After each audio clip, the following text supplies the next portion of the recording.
तो एक multi bagger stock की सबसे खास बात ये होती है कि वो उस कंट्री की इकोनॉमी से अलाइंड होता है। फॉर एग्जाम्पल 90s में आफ्टर LPG यानी कि लिबरलाइजेशन, प्राइवेटाइजेशन एंड ग्लोबलाइजेशन, अगर आप IT सेक्टर की किसी भी मेजर कंपनी में इन्वेस्ट करते तो आपको मल्टी बैगर रिटर्न्स मिलने गारंटीड थे। अब ऐसा क्यों हुआ? क्योंकि IT सेक्टर की ग्रोथ इकोनॉमिक ग्रोथ से अलाइंड थी। तो अगर आप इकोनॉमिक और इंडस्ट्रियल एनालिसिस करने के बाद किसी कंपनी के एनालिसिस पर आते हो तो chances are high that you might spot a multibagger stock. अब अगर इकोनॉमिक और इंडस्ट्रियल एनालिसिस करना नहीं आता तो पहले आई बटन पर क्लिक करके वो सीख लो यार, क्योंकि इसके बाद एक कंपनी का एनालिसिस करना would make more sense to you. तो जैसा कि मैंने आपसे लास्ट वीडियो में भी प्रॉमिस करा था, आज हम समझेंगे एक कंपनी के एनालिसिस को with the help of an IPL auction. देखो, अब एक कंपनी का एनालिसिस हम दो तरीके से करते हैं। Number 1 is absolute analysis, number 2 is relative analysis. Relative analysis में हम एक कंपनी को उसके कॉम्पिटिटर से कंपेयर करते हैं with the help of some financial ratios, जिनको हम वीडियो के सेकंड पार्ट में डिस्कस करेंगे। But first let's cover absolute analysis. देखो, इसमें हम कंपनी के 3 पिलर्स को डिस्कस करते हैं: P&L statement, balance sheet and cash flows. हाँ जी, तो आप सोच रहे होंगे कि चलो अब वीडियो को एग्जिट करने का टाइम आ गया है, क्योंकि ना तो हमारा बैकग्राउंड कॉमर्स का है और ना ही ये अकाउंटिंग वगैरह हमारे समझ में आती है। अरे यार, जब मैं वीडियोस बनाकर आपको सिखाने की इतनी कोशिश कर सकता हूँ तो आप भी तो 8-10 मिनट्स केयरफुली सुनने की कोशिश तो कर ही सकते हो ना। And just for your information, मैं भी साइंस से हूँ यार, तो एक्सपीरियंस से बता रहा हूँ, इतने डिफिकल्ट नहीं है ये टर्म समझना। अच्छा, क्रिकेट देखते हो? अरे हाँ, इंडियन हो पता है, and I know you bleed blue. In case नहीं भी देखते हो यार तो IPL के बारे में तो सुना ही होगा। अब अगर IPL के बारे में जानते हो तो ये भी जानते होगी कि प्लेयर्स को ऑक्शन के थ्रू परचेज करती हैं डिफरेंट टीम्स टूर्नामेंट स्टार्ट होने से पहले। अब इमेजिन करो आप एक IPL टीम के ओनर हो। देखो, ओनरशिप के नाम से ही स्माइल आ जाते हैं यार इंडियंस के फेस पर। अब मान लो आपको एक IPL टीम बिल्ड करनी है ना, आपको प्लेयर्स बाय करने हैं इन एन ऑक्शन। तो अब आप प्लेयर्स को बाय करते वक्त क्या क्या देखोगे? एक बार वीडियो को पॉज कर सकते हो to give it a thought. तो देखो, सबसे पहले तो आप शायद ये देखोगे कि प्लेयर का ट्रैक रिकॉर्ड कैसा है, प्लेयर ने लॉन्ग टर्म में डिफरेंट कंडीशंस में कैसा परफॉर्म करा है, करेक्ट। इसके बाद आप ये भी देखोगे कि प्लेयर की करंट फॉर्म कैसी है। अब मान लो बहुत बड़ा प्लेयर है लाइक MS धोनी, जिनका ट्रैक रिकॉर्ड बहुत अच्छा है but he is very close to his retirement now. तो क्या आप इनकी करंट फॉर्म पर बेट कर सकते हो? नहीं ना। तो आप हमेशा ऐसे प्लेयर्स को टीम में लेना चाहोगे जिनकी करंट फॉर्म अच्छी हो। And by the way, I'm a huge MS Dhoni fan, हाँ, so don't even try to burn me down in the comment section. अब इन 2 फैक्टर्स के अलावा भी बहुत सारे फैक्टर्स होंगे, लाइक स्टेडियम कौन सा यूज़ कर रहे हैं, फॉरेन टू इंडियन प्लेयर्स का रेशियो क्या रखना है, एटसेट्रा एटसेट्रा। बट अभी हम प्राइमरली फोकस करेंगे 2 फैक्टर्स पर। The first one is track record and the second one is current form. तो देखो, अब जैसे कि एक प्लेयर का ट्रैक रिकॉर्ड उसके पास सारे अच्छे बुरे रिकॉर्ड्स की डिटेल देता है ना, वैसे ही एक कंपनी की बैलेंस शीट उसके पास सारे रिकॉर्ड्स की डिटेल देती है। स्टार्ट होने से लेकर अभी तक कंपनी ने कितना डेट लिया है, कंपनी के कैश रिजर्व्स कितने हैं, कंपनी की एसेट्स और लायबिलिटीज क्या हैं, एटसेट्रा एटसेट्रा। अब देखो, एसेट्स और लायबिलिटीज को बिल्कुल सिंप्लीफाइड वे में बताऊं ना, तो asset is what you own and liability is what you owe. जिस माइक से ये वीडियो में रिकॉर्ड कर रहा हूँ that is my asset, whereas मेरा व्हीकल जिससे मैं डेली कम्यूट करता हूँ that is my liability since it is on EMI। हाँ, लॉकडाउन है, मैं भी घर पर ही हूँ भाई, मतलब एग्जाम्पल दिया नहीं, आप लोग जज करना स्टार्ट कर देते हो। एक और एग्जाम्पल दो आपको, तो नेटफ्लिक्स और स्पॉटिफाई के प्रीमियम सब्सक्रिप्शंस लायबिलिटीज हैं और नेटफ्लिक्स और स्पॉटिफाई के स्टॉक्स एसेट हैं। तो एक कंपनी का एनालिसिस करते वक्त आप उसके ट्रैक रिकॉर्ड यानी कि बैलेंस शीट को इग्नोर नहीं कर सकते हो। अब जैसे कि ट्रैक रिकॉर्ड के बाद आता है प्लेयर का करंट फॉर्म, वैसे ही बैलेंस शीट के बाद आता है कंपनी का P&L स्टेटमेंट। P&L स्टेटमेंट एक कंपनी का करंट फॉर्म बताती है, ये उसके रीसेंट क्वार्टर्स और फाइनेंशियल ईयर के प्रॉफिट एंड लॉसेस को बताती है। अब देखो, एक कंपनी का ट्रैक रिकॉर्ड कितना भी अच्छा हो, कंपनी का P&L देखे बिना उसमें घुसना is never recommended. P&L statement में आप देखते हो कि कंपनी का रेवेन्यू कितना है, कंपनी प्रॉफिट कितना बना रही है, वो अपने एक्सपेंसेस को कैसे मैनेज कर रही है, पर शेयर अर्निंग क्या हो रही है, etcetera etcetera. Now these all things as I said are based on the recent performances. तो बैलेंस शीट एक कंपनी की जन्म कुंडली होती है और P&L स्टेटमेंट रिप्रेजेंट करती है उसके ग्रह नक्षत्रों को। अरे घबराओ मत यार, ये सारी चीज़ें मैं डिटेल में एक वीडियो बनाकर आपके साथ शेयर करने वाला हूँ, जिसमें मैं आपको एक बैलेंस शीट और P&L स्टेटमेंट पढ़ना सिखाऊंगा। तो चैनल को सब्सक्राइब नहीं किया है तो कर लो यार, नेक्स्ट वीडियो वही होने वाली है। तो अब बैलेंस शीट और P&L स्टेटमेंट के बाद आता है कंपनी का cash flow. Cash flow basically हमें ये बताता है कि कंपनी के पास रोकड़ा कितना है शॉर्ट टर्म ऑपरेशंस के लिए। अब कैश फ्लो को हम 3 पार्ट्स में डिवाइड कर सकते हैं। इन तीनों का एडिशन हमें देता है फ्री कैश फ्लो। अब देखो अगर किसी कंपनी का फ्री कैश फ्लो 3-4 साल बैक टू बैक नेगेटिव है ना, तो ये काफ़ी डेंजरस साइन हो सकता है एक कंपनी के लिए।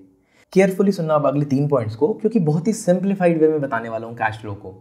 Number 1 is cash flow from operational expenses. ये वो पैसा होता है जो कंपनी अपने कोर ऑपरेशन से जनरेट करती है, manufacturing, sales, expenses, salary, marketing. अब देखो एक कंपनी का कैश फ्लो हमेशा आपको प्लस और माइनस साइंस के साथ मिलेगा इंटरनेट पर। ज़रूरी नहीं है कि प्लस का मतलब पॉजिटिव और माइनस का मतलब नेगेटिव ही हो, ये केस टू केस वेरी करेगा। अब इस केस में positive cash flow is always a good sign. अब ऐसा क्यों है? अरे यार, एक कंपनी अपने कोर ऑपरेशन से भी कैश जनरेट नहीं करेगी तो फिर कहाँ से करेगी? तो इसलिए cash flow from operational expenses हमेशा पॉजिटिव होना चाहिए। दूसरे नंबर पर आता है cash flow from investment expenses. Now as the name suggest, जो भी पैसा कंपनी इन्वेस्ट करती है किसी एसेट के एक्विजिशन में, that comes under investment expenses. देखो अब लैंड का परचेज है या एक्स्ट्रा कैश को बैंक में डिपॉजिट करना है, किसी कंपनी को एक्वायर करना है या दूसरों की कंपनीज के शेयर में इन्वेस्ट करना है, ये सारी चीज़ें इन्वेस्टमेंट एक्सपेंसेस में आती हैं। अब जैसा कि मैंने आपको बताया, इंटरनेट पर आपको ये एंट्रीज प्लस और माइनस साइन के साथ मिलेंगी। जब भी कंपनी इन्वेस्ट करती है तो नेगेटिव एंट्री होती है, जब कंपनी अपने एसेट्स को बेचती है तो पॉजिटिव एंट्री होती है। देखो यार, पॉजिटिव एंट्री इस केस में हमेशा अच्छा साइन नहीं होता। इनफैक्ट ये एक अर्ली साइन होता है वार्निंग का, क्योंकि कोई भी कंपनी अपने एसेट्स को बेच के लॉन्ग टर्म में ग्रोथ नहीं कर सकती।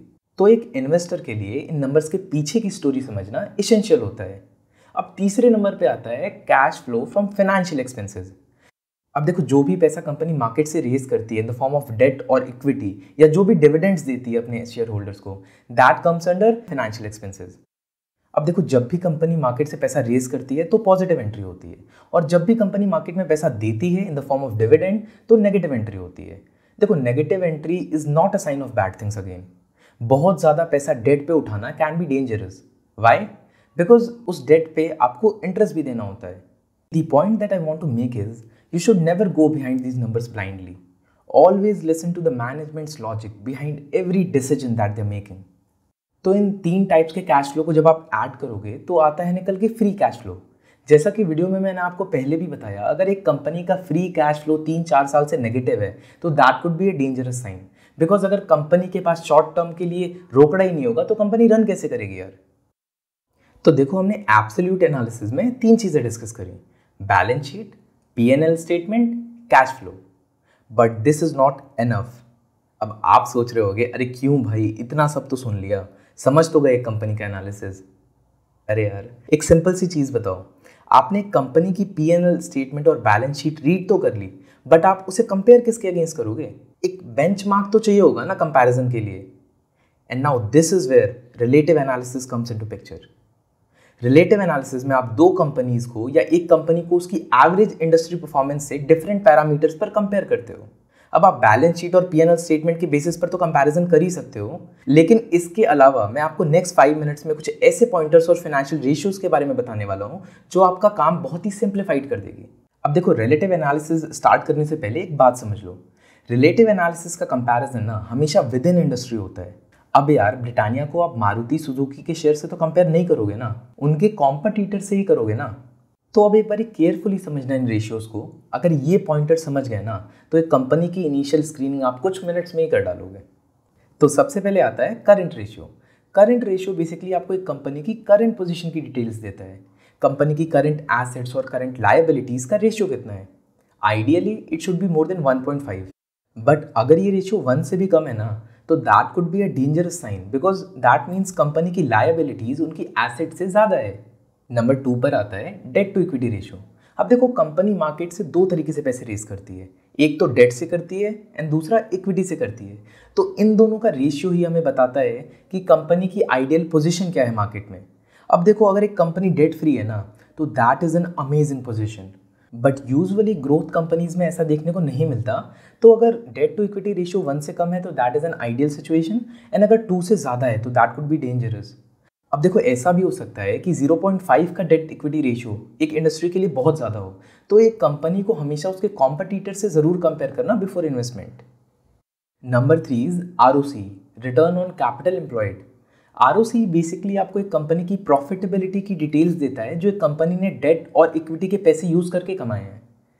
इसके बाद आता है price to book value ratio. मान लो आज हम एक कंपनी की एसेट्स और लाइबिलिटीज को डाइल्यूट कर देते हैं, तो जो प्राइस कंपनी पर शेयर पे करेगी ना अपने शेयर होल्डर्स को, that is book value of A share. अब देखो, नॉर्मली एक शेयर का करंट मार्केट प्राइस उसकी बुक वैल्यू से ज़्यादा होता है। ऐसा क्यों होता है? क्योंकि स्टॉक मार्केट हमेशा फ्यूचर एंटिसिपेशन पर चलता है। लोग यहाँ कंपनी की प्रेजेंट नहीं फ्यूचर पर बेट करते हैं। तो price to book value ratio हमें ये बताता है कि एक कंपनी के स्टॉक पर कितना प्रीमियम पे करना है। नंबर 5 पर आता है shareholders pattern. Now this is one of the most important parameters of the whole discussion. एक कंपनी में अगर सिग्निफिकेंट प्रमोटर होल्डिंग नहीं है या प्रमोटर होल्डिंग कंटिन्यूसली डिक्रीज हो रही है, तो that could be a dangerous sign. अब आप सोच रहे होंगे कि इन्फी, आईटीसी और एचडीएफसी जैसी बड़ी कंपनीज में तो प्रमोटर होल्डिंग्स बहुत ही कम है या है ही नहीं, तो क्या ये कंपनी सेफ नहीं है? देखो यार, जिन कंपनीज में प्रमोटर स्टेक जीरो होता है ना, वो केवल उसी केस में सेव होती हैं if they have a proven management, sound business and they are the market leaders. तो अगर आपको किसी बिजनेस में प्रमोटर्स होल्डिंग कम दिखती है एंड वो मार्केट लीडर नहीं है, तो don't even think of investing into such companies. अब शेयर होल्डिंग पैटर्न में एक और इंपॉर्टेंट पॉइंट होता है प्रमोटर्स प्लेज शेयर्स का।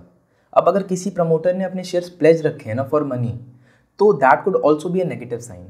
सो try to avoid those shares जहाँ पे कंपनी ने अपने शेयर्स को प्लेज करे हैं। नंबर 6 पर आता है रिजर्व्स एंड सरप्लस। एक ऐसी कंपनी जिसके reserves and surplus cash continuously grow कर रहे हैं लास्ट 4-5 ईयर से, तो that is always a good sign. अब इसके बाद हमारा लास्ट पॉइंट आता है पीई रेशियो। हाँ जी, तो जैसे एक इंडियन मेन कोर्स कढ़ाई चिकन के बिना पूरा नहीं होता, अच्छा सॉरी आप वेजिटेरियन हो, तो देखो जैसे एक इंडियन मेन कोर्स कभी पनीर के बिना कंप्लीट नहीं होता, वैसे ही रिलेटिव एनालिसिस पी रेशियो के बगैर कंप्लीट नहीं होता। इसके बिना तो पार्टी एनालिसिस इनकम्प्लीट रहेगी। अब ये पी रेशियो क्या होता है?